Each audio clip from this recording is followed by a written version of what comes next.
Hi Aquarius, welcome to your quantum reading. This is for Aquarius Sun, Moon, or Rising. As always, welcome to my cross watchers. Wow, cross watcher, you could be dealing with Aquarius and the message could be for you, so feel free to take it however resonates with you and your situation. Wow. Keep in mind these are general and timeless readings. If you want to book a one-on-one, my website information is down below in the description box. Just go ahead and subscribe your email there. Wow. Feel free to take it however resonates with you and your situation. Did I say you can, if you want to book a one-on-one, go to my website, subscribe your email. And that way you'll always get an email notification every time my availability opens up. And as always, oh yes, you can follow me over on Instagram. That information is also down below. And yeah, as always, thanks so much for liking, subscribing. Thanks for all the ways you've supported the channel. Let's dive in. Aquarius, okay. I am cracking up about this. Wow. I have never seen two cards like so deliberately pop out. Okay, you have the King of Wands and the Devil, and OM freaking G, am I getting so many different scenarios from this? So, first off, it could be a fire sign. It doesn't have to be. It could be male or female, but I am not gonna lie. Especially, this is the resonance card, but there is a snake on it. Okay, so, there's a temptation element to this, but I was getting like two sides of this energy that you could be experiencing right now. And I've been seeing this a lot. Like Mars is trippy right now. Plus we're still technically in Aries season. Yes. Aquarius. First off, I do think that there could be a lot of like shadow sexual elements. Okay. And like, I'm going to say this as broadly, like I'm not trying to shame you guys for feeling sexual. I just feel as though it's possible that your shadow self is coming up in a certain situation. And I'm gonna try to dive into a million sides of this because seriously, I'm getting so much from this. First off, the first thing I was getting, there could be you or another person like very fired up, very passionate. And it could be being expressed in two different ways. Competition, passion, and also sexuality, depending on your guys' situation.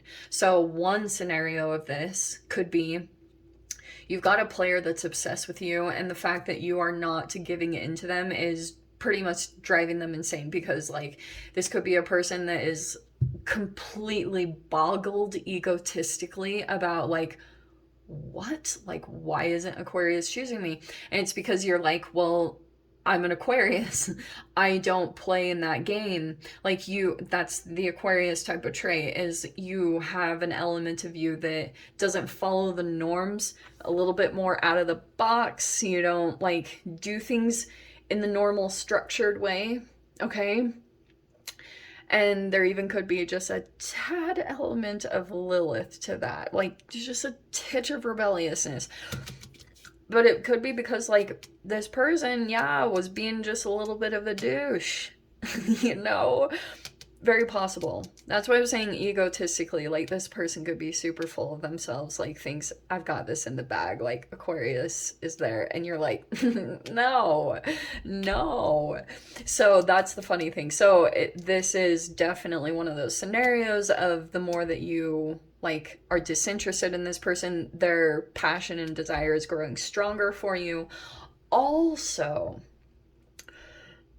if this is happening between you and another person, Aquarius, like, so that's why I was talking about Mars significantly and being in Aries season, because Mars has been doing all these interesting things. So it could be that there's a person that you're dealing with, and if you have some type of competition with a particular person, or that's just like coming up to the surface where you're like, what in the world, this person is competing with me, and you're like, I don't know why this person is competing with me. Like, it's kind of like, what? It could be that the shadow self is coming up because it could be something unresolved from your childhood. Like if there were competitions with your siblings. You know, I talk a lot about the narcissistic family dynamic, and if you've ever read that article, I think it's by Karen McBride. It's a really good article, but she breaks down like all the the shadow ways that are expressed in the narcissistic family dynamic. And one of them is like, you know, lack of communication skills. There can be silent treatments. And the one thing that's like very unfortunate about those dynamics is that the parents will pin the children against one another. And so that can sometimes happen. Like, that's the ego's way of expressing itself, is that you could have that playing out with another person in your environment. And so yeah, I've been seeing that with this Mars Aries energy too. Okay. And shadow self too can be like,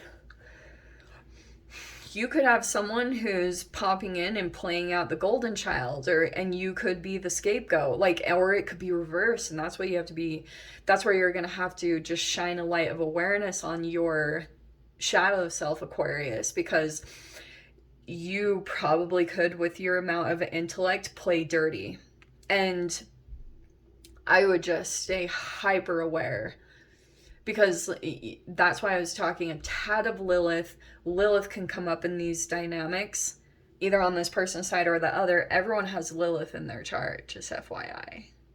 Okay, but it depends on the placement. So I'm seeing here,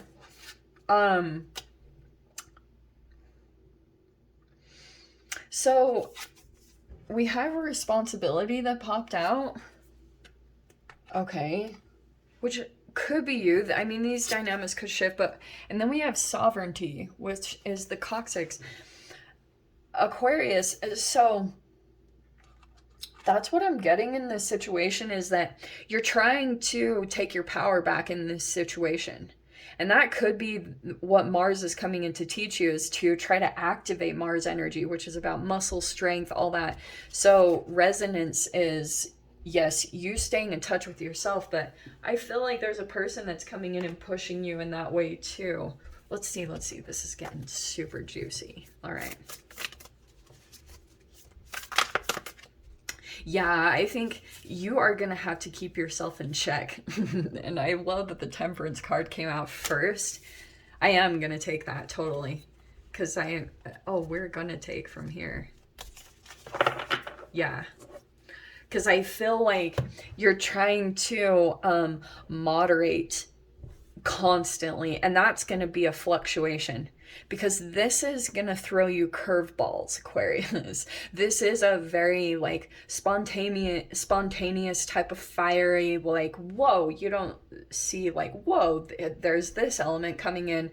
And so things will probably shift back and forth, because that's probably going to also happen within this other person, is they might like just do things spur of the moment, like boom, and not really thinking, kind of impulsive, and it's like really activating. So that's why I was saying your temperance, or your ability to just kind of temper yourself or moderate yourself, is going to be the key, because you will also probably have certain things pop up that will be the ways that you soothe yourself or distract yourself from the uncomfortable things that do come up from the surface. Because Devil, I talk about that psychological level of development, oral, anal, when you emotionally soothe yourself. So you might go to like smoke or drink or eat a food or like binge, you know? It's like you're trying to emotionally soothe yourself through this situation, because it's like pulling so much up to the surface for you to see that maybe has been dormant for a while. Little trigger things that have been kind of in your autopilot. Okay, so there's a lot of fast communication here, fast movement. This is so interesting. And here's the trick too, because you have the Four of Cups here. I feel like previously you could have felt bored, or there could have been some disappointment that came in, but also that's why I love this Four of Cups, because you see how the cups are all distorted and one is upright. This is your emotions. And so there could be certain things like staring at phone screens or like things like that legit distort your view and perception. Sometimes this can even be menstrual cycles. Sorry, like PMS. I'm just gonna say that too. Like, you know how you're like a crazy person, and then when you calm down, you're like, yeah, yeah, yeah, I'm normal now. And so like it's like you will have a different perception about this situation depending on what you play with alchemically.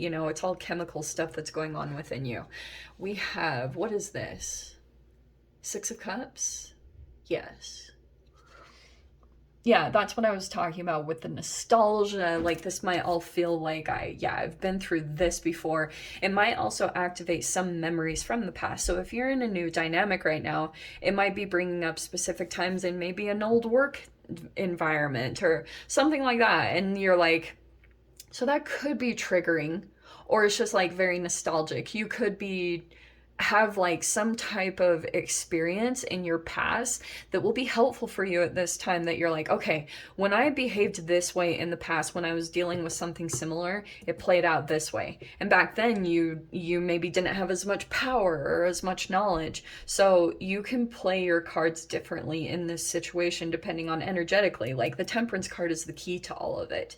Your moderation, moderating everything. Food, that's going to be your power. That's your alchemical piece. Okay. So we have the Five of Swords. Yeah, yikes. Okay. Okay. We have the Six of Pentacles. That's like fairness and balance. There's a distorted energy around that. So let me get to that in a second. There's the Three of Cups here, which usually I would say that's good. There's Justice. That's you with fair, balance, very truthful, maybe standing up for yourself. Okay, this is interesting what's coming out here, because I can see, I'm going to leave it right there. So your final outcome cards are the Chariot, the Nine of Swords, and the Star card. There you are, finally popping out. Okay. So first off, I feel like there's a person that you're dealing with that they're like overburdened right now. I don't know if that's the thing that you're not seeing. Like, they feel very weighted down right now. Even like, it could be that they have a lot on their plate, they overloaded themselves, something about that. It could also turn into a burnout, is what I'm seeing. I don't know, something along those lines. Here's what I'm seeing. Communication is gonna come in. And I'm also getting this Five of Swords. It might be that you might have dealt with someone. So you know how I was talking about the competition element? So this Five of Swords is still kind of a mind game. So you could be dealing with a person who's still, like, they speak in riddles. It's like they don't directly say, like, this is how I feel and get vulnerable. They have like a filter over that. So like, they keep that part guarded. So if you're receiving communication in some way, shape, or form, maybe online or through social media, it feels like there's an element of still like a mind game. If that's still coming in, yeah, that's kind of your indicator. No, this person hasn't changed. Nothing is shifted in this person. Like, they're not really taking accountability or changing in any way. And it's interesting, responsibility. It could be that this person, like, may or may not be accepting responsibility for whatever happened between the two of you. Or vice versa, Aquarius. Like, that could be you, that you're more in an energy of taking responsibility and owning up for your own actions or your contribution into the shadow element. That's always beneficial, because the Justice card is that. It's like truth, it's consequences, it's cause and effect. And so I'm seeing here, this side is actually really positive. Okay, you have the Three of Cups, the Six of Pentacles, and the Justice card. So what that's telling me, there's like a fair outcome that's coming in here. Maybe between three people, this is like a celebration. I'm seeing here that there's a distorted energy here. I don't know if it's like somewhere in the mix, in the environment. Okay. or it's someone that you're dealing with in some way, shape, or form. But I think as long as you're in the justice energy and in the star, I think you're going to be able to see it, like any imposter syndrome, or this even could be your thoughts like being distorted, because they're two distorted things. Don't try to one up people. Don't let your ego take over, because it will hurt. Like your pride and your ego will hurt you. Okay, it's a wound. So that's why I'm saying try to come from like almost a humble place, a humble energy, and very truthful. um Also, just FYI, I can see here that you might be moving forward from this situation. The Chariot, you have the Nine of Swords though. So if you are traveling, or there could be something here about like you've had concerns about car or travel or anything like that, I'm actually getting that you are healing the situation. There's actually like there's some type of positive outcome. The star is right there. So it's something about you being back in your element. If there's been some type of distorted energy or something around that, that's about to shift too, which looks good. The star is your final outcome, so that's really good. So let me dive in the extended, see whatever else wants to come out. If you guys want to join me over there, of course, feel free. Go down below, click on the Vimeo link, and I'll see you over there. But Aquarius, if this is where we leave things, I'm sending you so much love, wishing you all the very best, and I'll see you in your next reading. Take care.